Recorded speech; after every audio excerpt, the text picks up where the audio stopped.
할렐루야. 12월 11일 월요일 새벽 기도에 나오신 하늘 가족 여러분 환영합니다.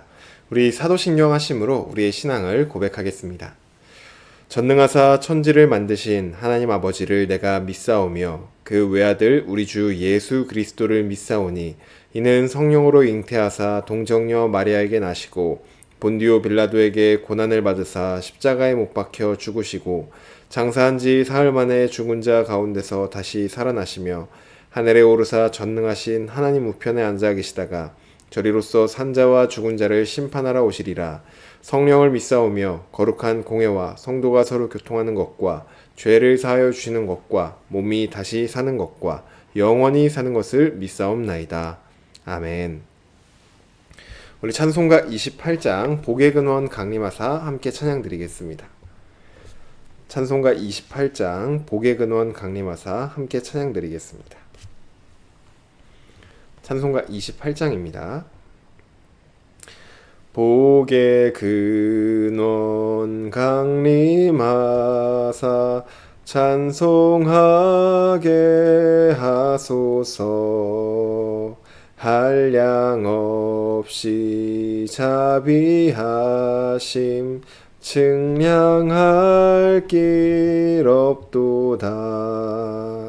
천사들의 찬송가를 내게 가르치소서. 구속하신 그 사랑을 항상 찬송합니다.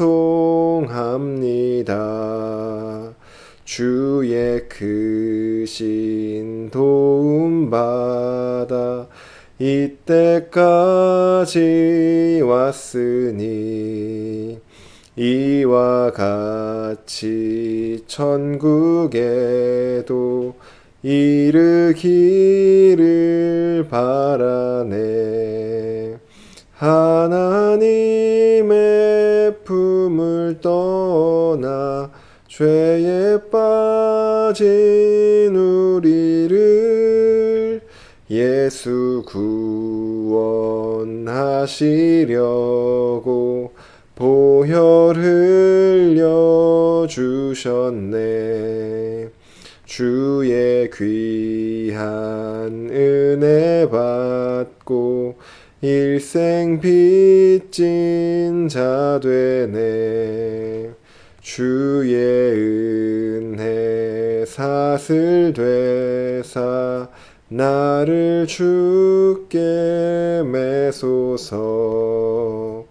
우리 마음은 연약하여 범죄하기 쉬우니 하나님이 받으시고 천국인을 치소서.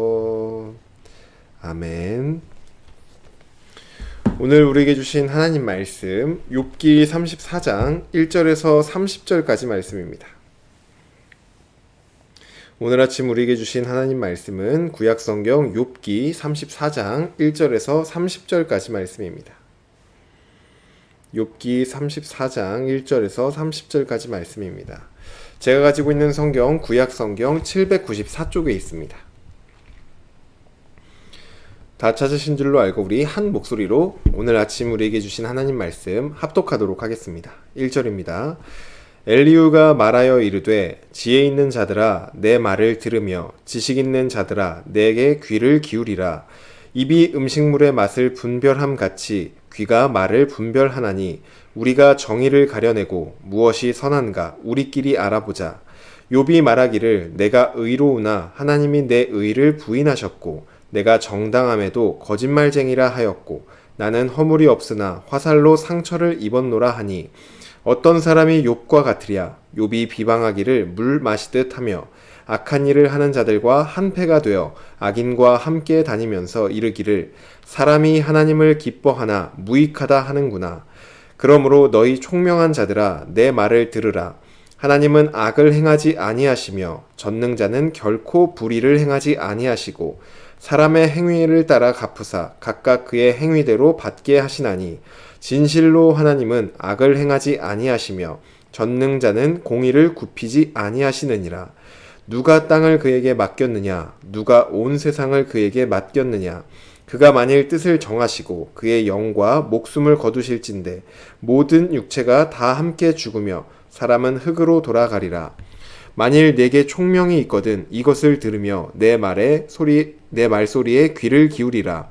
정의를 미워하시는 이시라면 어찌 그대를 다스리시겠느냐? 의롭고 전능하신 이를 그대가 정죄하겠느냐?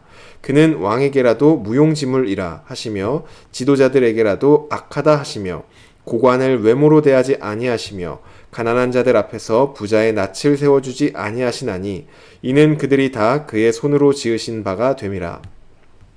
그들은 한밤중에 순식간에 죽나니 백성은 떨며 사라지고 세력 있는 자도 사람의 손을 빌리지 않고 제거함을 당하느니라. 그는 사람의 길을 주목하시며 사람의 모든 걸음을 감찰하시나니 행악자는 숨을 만한 흑암이나 사망의 그늘이 없느니라. 하나님은 사람을 심판하시기에 오래 생각하실 것이 없으시니 세력 있는 자를 조사할 것이 없이 꺾으시고 다른 사람을 세워 그를 대신하게 하시느니라. 그러므로 그는 그들의 행위를 아시고 그들을 밤사이에 뒤집어 엎어 흩으시는도다. 그들을 악한 자로 여겨 사람의 눈 앞에서 치심은 그들이 그를 떠나고 그의 모든 길을 깨달아 알지 못함이라. 그들이 이와 같이 하여 가난한 자의 부르짖음이 그에게 상달하게 하며 빈궁한 사람의 부르짖음이 그에게 들리게 하느니라. 주께서 침묵하신다고 누가 그를 정죄하며 그가 얼굴을 가리신다면 누가 그를 배울 수 있으랴. 그는 민족에게나 인류에게나 동일하시니 이는 경건하지 못한 자가 권세를 잡아 백성을 올가매지 못하게 하려 하심이니라. 아멘. 기도드리겠습니다. 사랑의 하나님, 감사합니다. 오늘도 하나님을 예배하며 찬양합니다. 하나님, 오늘도 우리에게 주실 그 은혜를 사모하며 하나님 앞에 우리가 간절한 마음을 가지고 나아갑니다. 하나님, 우리가 하나님께서 과거에 주신 은혜로만 살아가는 것이 아니라 오늘 아침 새롭게 주신 은혜와 또 그 말씀에 힘입어 오늘을 새로운 삶으로 살아내며 또 주님 앞에 새로운 노래로 찬양을 올려드리길 원합니다. 주님, 우리에게 말씀하여 주시고 은혜를 내려 주시옵소서.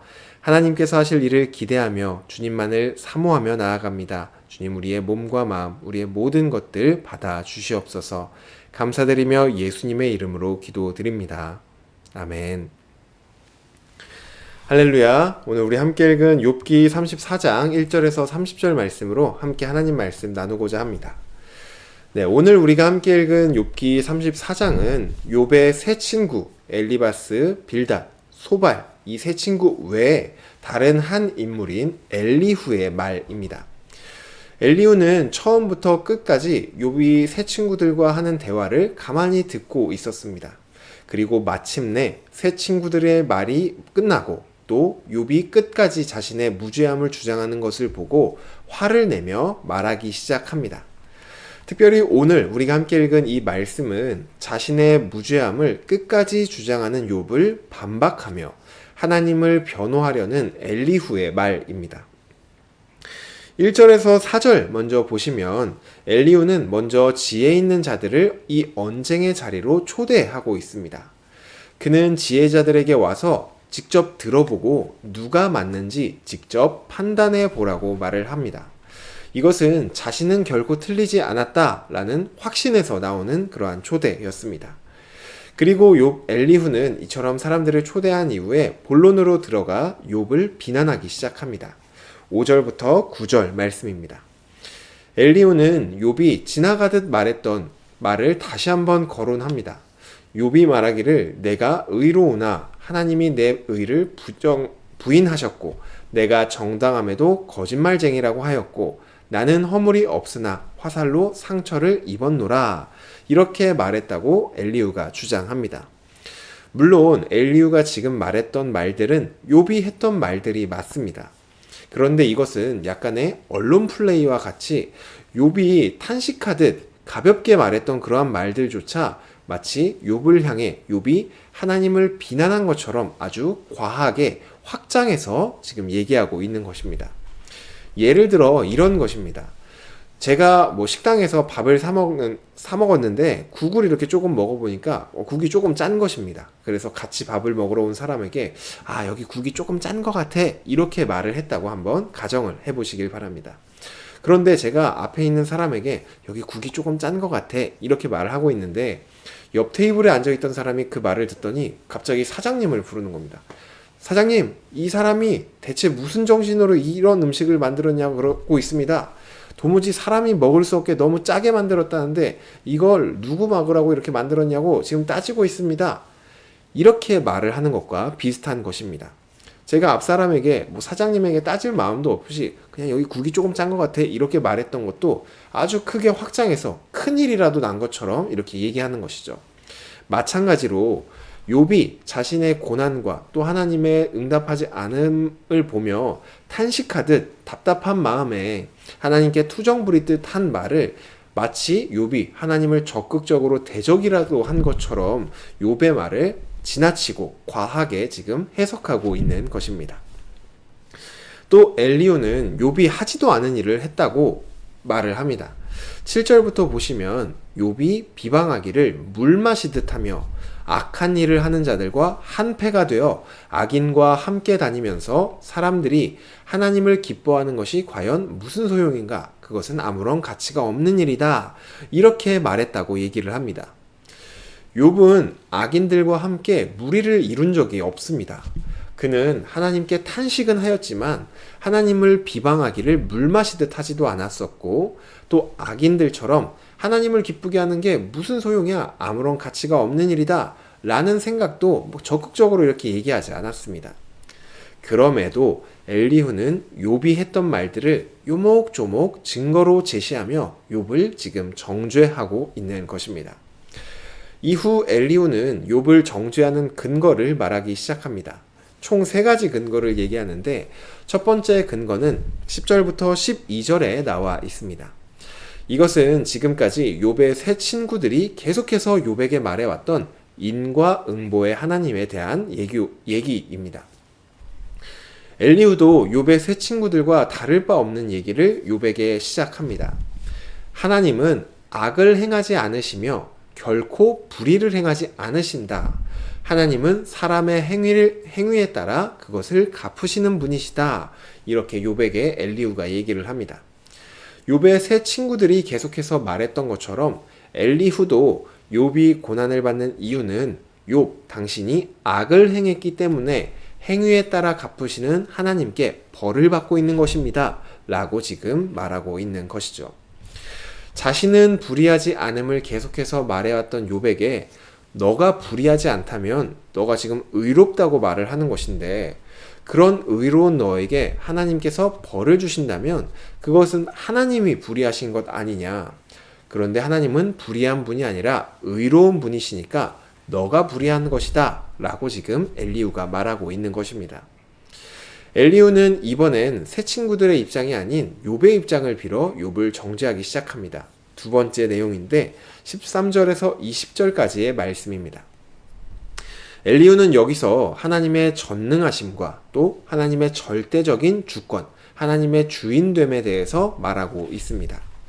하나님께서 이 세상을 창조하시고 온 세상의 주인이시기 때문에 하나님께서 행하시면 행하시는 것이다. 이렇게 말을 합니다. 온 세상의 주인이신 하나님께서 행하시는데 그것을 누가 하나님께 비난하거나 하나님을 정죄할 수 있겠냐고 욥에게 말합니다. 주인이 자신의 것으로 성경책을 들고 있다가 다른 곳에다 둔다던가 아니면 물컵에 물을 담는다던가 주인이 자기의 것을 자기 마음대로 행하는 것을 향해 다른 사람들이 비난할 수 없듯이 온 세상의 주인이신 하나님께서 행하시는 것을 그 누구도 비난하고 정죄할 수 없다고 지금 욥에게 말하고 있는 것입니다. 그런데 이것은 조금 전에 자신이 말했던 말과는 조금 상충되는 내용이기도 합니다. 엘리후는 하나님은 반드시 인과응보의 하나님이시기 때문에 사람의 행위에 따라 그것을 갚아주신다고 얘기를 했습니다. 그런데 이제는 하나님이 어떻게 하시든지 그것은 사람이 왈가불가할 수 없다고 얘기하는 것이죠. 보응의 하나님은 보응의 법칙에서 벗어날 수 없는데 만약 보응의 법칙에서 벗어난다고 해도 사람이 뭐라고 할 수 없다라는 것입니다. 엘리후가 이 말을 하는 것은 욥이 지금까지 계속해서 친구들에게 하나님은 반드시 보응의 하나님이 아니라 이해할 수 없는 일을 행하기도 하시는 분입니다. 이렇게 친구들에게 얘기했기 때문입니다. 하나님이 이해할 수 없는 일을 행하실지라도 사람은 온 세상의 주인이신 하나님을 비난할 수 없는데 욥 당신은 하나님을 향해 비난했기 때문에 당신은 정죄 받아 마땅합니다. 라고 엘리후가 욥에게 두 번째 정죄를 하고 있는 것이죠. 마지막 세 번째 주장은 21절에서 30절까지 말씀에 나와 있습니다. 여기서 엘리후는 하나님께서는 악인을 감찰하시며 그를 악인을 치신다고 말합니다. 이 말은 욥이 아무리 자신에게는 불의함이 없다고 말을 해도 모든 악을 감찰하시는 하나님께서 욥을 치셨다면 그것은 욥이 악을 행했기 때문이다 라고 지금 말하고 있는 것이죠. 이처럼 엘리후는 자신이 무죄하다고 주장하는 욥에게 세 가지 이유를 들어서 욥 당신에겐 죄가 있습니다 라고 정죄하고 있는 것입니다. 엘리후가 주장했던 세 가지 내용들을 좀 살펴보면 내용적으로 봤을 때 아무런 문제가 없는 내용들입니다. 첫 번째 내용은 하나님께서는 공의로우신 분이고 선을 행한 자에겐 선을 행하시고 또 악을 행한 자에겐 벌을 주신다. 지극히 맞는 얘기죠. 또 두 번째 얘기했었던 것은 하나님께 모든 주권이 있기 때문에 하나님이 행하시는 일을 인간이 무엇이라고 비난할 수 없다. 이것도 맞는 말입니다. 마지막 세 번째 주장은 하나님께서 악인을 감찰하시며 그를 심판하신다는 내용이었습니다. 모두 다 맞는 내용들이죠. 엘리후는 지금 맞는 말을 욥에게 하고 있습니다. 하지만 맞는 말을 하지만 그 말이 욥을 넘어뜨리는 말이 되고 있습니다. 애초에 욥의 세 친구들과 엘리후는 고난을 당하고 있는 욥을 위로하기 위해서 모였습니다. 하지만 어느새 그들은 그들이 의도하지 않았을지라도 누구보다 가까이서 욥에게 상처를 주며 욥을 좌절시키고 넘어뜨리려고 하고 있습니다. 이것은 우리도 깊게 생각해 볼 문제입니다. 우리가 의도하지 않았고 또 맞는 말을 할 때도 상황에 맞지 않는 말을 하게 되면 그것은 누군가를 상처를 주거나 혹은 실족시킬 수 있기 때문에 우리도 이 내용을 좀 깊게 생각해 볼 필요가 있습니다. 예수님께서는 제자들에게 누구든지 예수님을 믿는 작은 자 중 하나라도 실족하게 하면 차라리 연자맷돌이 그 목에 달려 깊은 바다에 빠지는 것이 더 낫겠다라고 말씀을 하셨죠. 또 실족하게 하는 일들이 없을 수는 없겠으나 실족하게 하는 사람에게는 화가 있을 것이다. 이렇게도 예수님은 말씀하셨습니다. 저도 제 지난 인생을 얼마 살진 않았지만 그 시간들을 좀 돌아볼 때 떠올려 보면은 제가 생각할 때 맞는 말을 했을 때 그 맞는 말을 통해 다른 사람에게 상처를 주었던 경험들이 저에게도 있습니다. 그 당시에는 그 말을 할 때 당시에는 그것이 맞는 말이고 제 생각이 옳다고 생각하며 말을 했습니다. 하지만 저의 신앙이 그때보다 조금 더 성숙해진 뒤에 그때 일을 뒤돌아보니 그것은 맞는 말일지라도 틀린 말이었고 결코 사람을 세우는데 도움을 주지 못하는 그러한 말이었습니다. 이처럼 엘리후도 그렇고 저도 그렇고 왜 말만 보면 맞는 말인 것 같은데 왜 이 맞는 말을 하면서도 그것이 틀린 말이 되기도 하고 때로는 상처를 주고 때로는 사람을 넘어뜨리는 말이 되는 것일까요? 우리가 분명히 맞는 말을 하는데도 불구하고 왜 이것이 상처로 가는 것일까요? 그것은 정말 맞는 말만 우리가 하는 것이 아니라 그 맞는 말 이면에 내가 맞다라는 자기중심성이 숨어있기 때문입니다.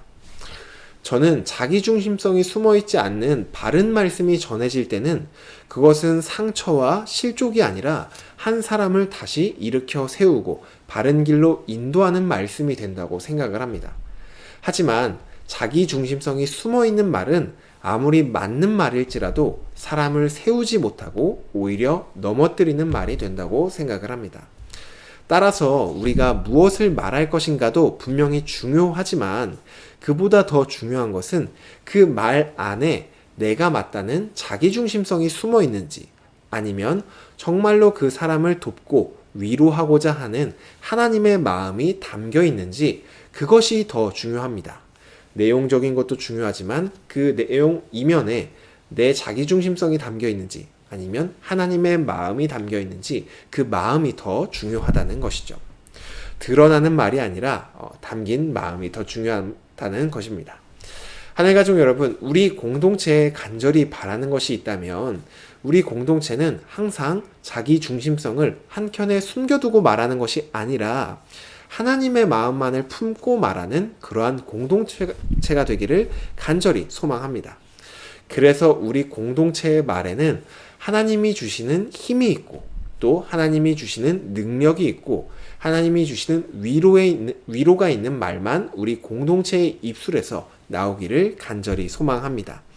그리하여서 우리 공동체가 하나님이 일하시는 통로가 되고, 하나님의 선한 일들이 우리 공동체를 통해 드러나고 일어나기를 주님의 이름으로 축복합니다. 주신 말씀 놓고 기도드리겠습니다. 사랑의 하나님, 감사합니다. 오늘 이 아침도 우리에게 말씀하여 주시니 감사를 드립니다. 하나님, 특별히 오늘 이 말씀을 통하여서 우리가 맞는 말을 하는 데 있어서 그 말 안에 담겨있는, 내면에 담겨있는 우리 마음이 어떠한지를 다시 한번 살펴보아야 함을 우리가 들었습니다. 하나님, 우리가 맞는 말을 할지라도 그 내면에 숨겨있는 우리의 마음이 내가 옳다, 내가 맞다, 이러한 자기중심성이 숨어 있다면 그 말이 아무리 맞는 말일지라도 사람을 세우고 일으켜주고 위로하는 말이 아니라 결국은 그 사람을 넘어뜨리고 아프게 하는 말이 될 것으로 우리가 알았습니다. 이제는 우리가 자기중심성을 숨긴 말을 하는 것이 아니라 정말 그 영혼을 불쌍히 여기시고 그 영혼을 회복하고자 하시는, 그 영혼을 위로하고자 하시는 하나님의 그 마음이 우리 안에 담겨 있어서 그러한 마음을 품고 하나님의 말씀을 전하는 우리 모든 서일교회 공동체가 될 수 있도록 인도하여 주시옵소서. 그리하여 우리 공동체가 하는 그 말 속에 하나님의 생명이 담겨 있고 하나님의 능력과 위로가 담겨 있는 그러한 생명의 말만을 전하는 우리 공동체가 될 수 있도록 우리를 붙들어 주시옵소서. 우리의 입술과 우리의 마음과 우리의 눈과 우리의 생각, 그 모든 것 하나님께 드리오니 우리를 하나님으로만 가득 채워 주시옵소서. 오늘도 우리 안에 가득 채워진 주님을 따라 살아나가길 원합니다. 우리의 삶을 다스려 주시고 우리 삶을 받아 주시옵소서. 감사드리며 예수님의 이름으로 기도드립니다. 아멘. 네, 오늘 예배를 마쳤습니다. 오늘 하루를 살아가시면서 우리가 여러 가지 말들을 할 텐데 그 말 안에 담겨 있는 우리 마음을 한번 점검해 보면서 말을 해보시면 좋을 것 같습니다. 내가 옳고 내가 맞다 라고 생각하는 자기중심성에 근거한 말인지, 아니면 하나님의 마음을 품고 하나님의 마음으로 말하는 말인지를 계속해서 점검해 보며 오늘 하루는, 그리고 앞으로 평생을 하나님의 마음으로만 말씀을 전하는 우리 모두가 되기를, 그리고 오늘 하루가 되기를 바랍니다. 오늘 하루도 주님 말씀 안에 승리하시는 저와 여러분 되기를 소망합니다.